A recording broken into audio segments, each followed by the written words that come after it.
Fala pessoal, tudo bem com vocês? Sejam bem-vindos a mais um vídeo aqui no canal. Bom, como vocês já devem ter percebido, eu tô com uma cara meio de acabado. Isso é devido a outras coisas que eu tô fazendo além do canal e tá me consumindo muita energia. Eu peço desculpas para vocês por isso, por estar vindo aqui apresentar desse jeito, mas a produção do canal não pode parar, né? E como vocês são lindos e maravilhosos, eu sei que vocês vão me compreender, né? Ah, e se vocês ouviram piada aí no fundo, é um passarinho querendo chamar a atenção aqui, tá? O vídeo de hoje é sobre Engla Hoglund, que aconteceu na Suécia. Eu acho que esse é o primeiro vídeo que eu faço sobre um caso daquele país. Ele aconteceu em 2008 e até onde eu sei é um caso bem desconhecido aqui no Brasil. Bom, se vocês gostaram desse vídeo, deixa um like e um comentário que me ajuda pra caramba. Então, sem mais delongas, bora pro vídeo.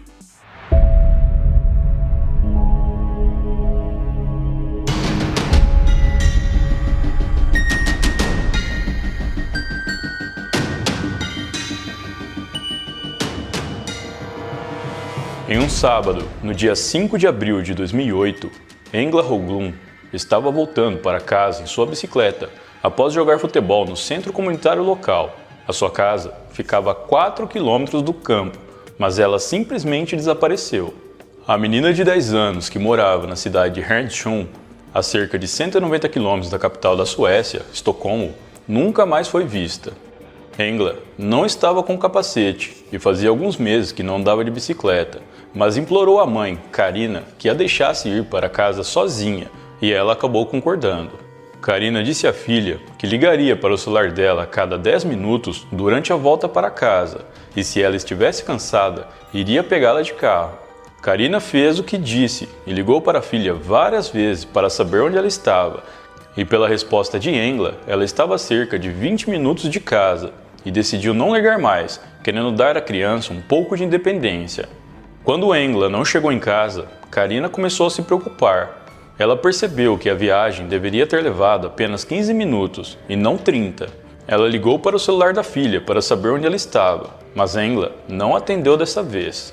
Com o pânico crescendo, ela entrou no carro e começou a procurar pela filha, esperando que ela apenas tivesse caído da bicicleta ou tivesse furado o pneu. Ela dirigiu de volta ao centro comunitário onde deixou a filha naquela manhã, mas não havia sinal dela. Carina foi à casa da amiga de Engla para ver se ela tinha ido lá, mas essa amiga disse que não a viu desde que ela saiu em sua bicicleta 1 hora antes. A mulher dirigiu lentamente de volta para casa e acenou para um casal que conhecia. Eles disseram que viram Engla pedalando não muito longe de casa e presumiram que ela já tivesse chegado. Sua mãe continuou descendo a rua e, quando estava para chegar em casa, encontrou a bicicleta de Engla na entrada da floresta, a cerca de 200 metros de casa. Carina então chamou seu marido e eles começaram a vasculhar a área em busca da menina.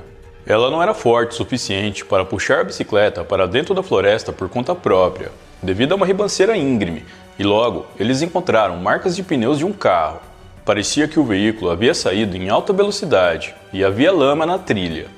A polícia foi chamada imediatamente e os pais foram informados de que uma equipe de busca chegaria ao local. Foram enviados cerca de 50 policiais, cães farejadores, barcos e helicóptero. A polícia entendeu rapidamente a gravidade da situação e começaram a recrutar voluntários para ajudarem nas buscas pela menina. Um grupo de mais de 100 pessoas foi formado e começaram a procurar por Engla em todos os lugares. Eles vasculharam poços, celeiros abandonados e prédios abandonados, mas não havia nenhum sinal dela. Poucos dias depois, a polícia mudou a sua base de operações que tinha sido feita inicialmente na escola para o centro comunitário, onde Engla jogava futebol. Os investigadores foram divididos em duas equipes. Um grupo procurava por uma pessoa desaparecida e o outro grupo procurava por indícios de um crime. A equipe focada em um possível crime começou a entrevistar a família e amigos e a examinar criminosos conhecidos nas proximidades. A outra equipe conduziu os voluntários à procura de Engla e seguiram pistas por todos os lados. Em teoria, dividir o departamento de polícia em dois grupos separados era uma boa ideia, mas também significava que os policiais não estavam trabalhando juntos, o que poderia levar a um grande erro. Enquanto reunia voluntários na escola, Thomas Langton procurou a equipe de busca para relatar o que tinha visto naquela manhã fatídica. Thomas e sua esposa, acompanhados de outro casal, deram uma longa caminhada na região. Thomas havia comprado uma nova câmera digital, então ele a levou para experimentá-la na caminhada. Enquanto eles caminhavam, Engla desceu pela estrada em sua bicicleta. Thomas queria ver como a câmera reagia ao movimento, então ele tirou uma foto dela, e logo na sequência ele tirou outra foto de um veículo vermelho que também estava passando pelo local. As imagens eram bem nítidas, e ele conseguiu fotografar a placa do carro e até era possível ver o motorista lá dentro. Thomas, ao perceber que a criança que ele havia tirado uma foto era a mesma que estava desaparecida, ele levou sua câmera para a polícia na esperança de ajudar nas investigações. Um oficial que fazia parte do grupo de busca ficou encarregado de encontrar o motorista desse carro vermelho para ver se ele tinha visto alguma coisa. O que ninguém desconfiava era que esse motorista tinha uma ficha criminal longa e agora ele sabia que a polícia estava muito perto.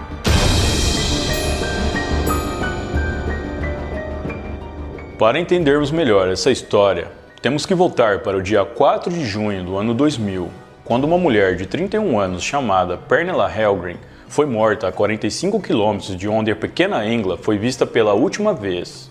Pernilla trabalhava como florista em Estocolmo, mas tinha voltado para a casa de sua mãe no interior para comemorar o aniversário dela e participar das festividades da cidade de Sommerfesten. No dia seguinte, a mulher foi encontrada sem vida a poucos metros da casa de sua mãe. Ela tinha sido espancada e apresentava indícios de sufocamento. O crime foi testemunhado por uma garota de 16 anos que passava em um táxi. Ela viu um homem em cima da mulher perto de uma ponte. Assim que a garota chegou em casa, ela chamou uma amiga e as duas foram até a ponte onde ocorreu o crime, mas não havia nenhum corpo no local, apenas roupas. A polícia foi chamada e levou um cão farejador e Pernilla foi encontrada na floresta próxima, sem roupas, usando apenas suas meias. A garota disse à polícia que não conseguiu ver o rosto do homem. No entanto, ela foi capaz de dizer que ele era calvo, barrigudo e tinha uma papada no queixo, e vestia uma jaqueta jeans com um adesivo nas costas. Ela disse ainda que ele parecia um motorista de caminhão e era muito alto. Os detalhes que forneceu foram suficientes para que o retrato falado fosse feito, e a polícia também conseguiu pegar algumas amostras de DNA no corpo de Pernilla. Um homem foi preso pela polícia uma semana depois, após denúncia de sua namorada. Ele já havia sido acusado por um crime da mesma natureza, e no dia em que Pernilla foi morta, ele voltou para casa mais tarde do que o normal, e suas roupas estavam cobertas de sangue. Suas roupas também estavam rasgadas e abarrotadas. O homem negou ter qualquer envolvimento no crime, e a única testemunha do caso não tinha certeza se foi ele quem ela viu. Ele ficou sob custódia por 3 meses, até que os resultados de DNA deram negativo e ele foi solto. Uma lista de mais de 1.200 suspeitos foi montada pela polícia. Os que já estavam presos ou já tinham falecido foram removidos dessa lista, restando apenas 50 nomes. Poucos meses depois, a equipe especializada em homicídios que comandava o caso saiu e a polícia local foi deixada para continuar a investigação por conta própria. Por falta de experiência ou erro no processo, a lista de suspeitos nunca chegou a ser investigada e o caso esfriou. Em 2006, um caminhoneiro de origem alemã foi preso na Espanha, depois que uma mulher o acusou de atacá-la e forçar relações com ela. O seu nome era Volker Eckert, de 47 anos. Ele admitiu que tirou a vida de 5 mulheres durante sua longa viagem pela Europa, mas disse que o número poderia passar de 50. Volker disse à polícia que se tornou motorista de caminhão para que pudesse continuar a atacar as garotas de programa sem ser detectado, já que ele cometia o crime e saía da cidade na sequência. Porém, ele não estava na Suécia na época do crime contra Pernilla, então foi rapidamente descartado. No entanto, ele foi preso pela morte de 6 pessoas e antes do julgamento, Volker foi encontrado sem vida em sua cela. A caça ao responsável pelo crime contra Pernilla continuou e a polícia recebeu uma denúncia com o nome de um suspeito, que seria um homem chamado Anders, mas ele nunca foi investigado. Um ano depois, outra denúncia foi feita por telefonema, com o nome do mesmo homem, mas foi ignorada. O que a polícia não sabia era que ambas as denúncias estavam certas, mas infelizmente o caso de Pernilla foi arquivado. Voltando ao caso da pequena Engla, a polícia desconfiou do dono do carro vermelho e outros policiais perceberam a semelhança entre ele e o retrato falado do criminoso que tirou a vida de Pernilla anos antes. O homem era Anders Eklund e ele era um caminhoneiro calvo, com barriga e papada. Enders negou ter qualquer coisa a ver com o desaparecimento de Engla, ou que tivesse visto a garota andando de bicicleta. Mesmo assim, o seu DNA foi retirado para teste. Ele também foi testado com uma amostra retirada do corpo de Pernilla. Enquanto o exame não saía, Enders foi interrogado por dias, e enquanto estava sob custódia da polícia, foi encontrado sangue no banco de trás e no porta-malas de seu carro. Os pneus do seu veículo também combinavam com os rastros encontrados perto da bicicleta de Engla. Quando a polícia revistou seu apartamento, eles encontraram uma grande quantidade de conteúdo adulto, inclusive coisas bizarras envolvendo animais. Também havia muita coisa relacionada a crianças em seu computador, e a polícia encontrou várias roupas femininas que já haviam sido usadas. Enders não tinha mais como fugir, e o seu longo histórico criminal só alimentava mais a sua culpa. Nascido em 1965, Enders Eklund teve uma educação relativamente normal, mas o seu tio o apresentou ao conteúdo adulto quando ele ainda era uma criança. Quando tinha 13 anos, o mesmo tio o levou a um clube de strippers. Aos 14 anos, Enders já tinha diversos problemas com a polícia por inúmeros delitos. Ele cumpriu pena por alguns desses crimes, sendo a pena mais longa de 1 ano e 10 meses. 2 dias após sua libertação, ele agrediu uma mulher e foi preso novamente, ficando apenas algumas semanas. No dia 11 de abril de 2008, 6 dias após o desaparecimento de Engla, os investigadores receberam confirmação da perícia técnica. O DNA mostrava com quase 100% de certeza que Enders Eklund era o responsável pelo crime contra Pernilla Hellgren. Acuado, ele confessou, e quando foi perguntado sobre Engla, ele também admitiu o crime, sem usar meias palavras, dando detalhes assustadores do que fez com a garota. Enders disse aos investigadores que tirou a vida dela na floresta, perto de onde a sua bicicleta foi encontrada, e concordou em levá-los para o local onde havia escondido seu corpo. Quando os investigadores chegaram, Engla estava irreconhecível. Enders fez as coisas mais absurdas que vocês possam imaginar. Para vocês terem uma noção, ela só pôde ser identificada pelos registros dentários. O funeral da pequena Engla gerou uma comoção nacional e chegou a ser transmitido pela televisão sueca, onde a sua irmã e amiga cantaram sua música preferida, My Heart Will Go On, a música do filme Titanic. Enders Eklund foi acusado pelos 2 crimes, com diversos agravantes, e no dia 6 de outubro de 2008, ele foi considerado culpado e condenado à prisão perpétua pelos crimes contra Pernilla Hellgren e Engla Höglund.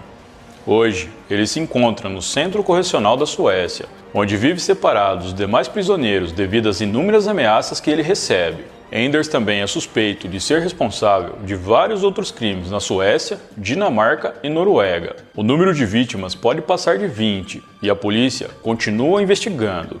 Atualmente, com 56 anos, ele apelou de sua sentença em 2018, solicitando liberação antecipada, alegando problemas de saúde, mas foi negado.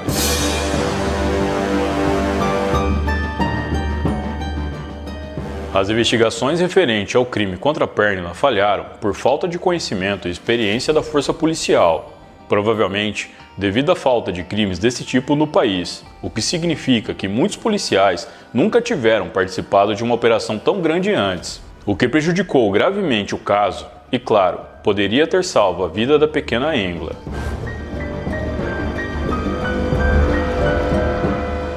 Bom, pessoal, então é isso. Muito obrigado por me assistir até o final. Eu vou ficando por aqui. Um grande abraço e até a próxima.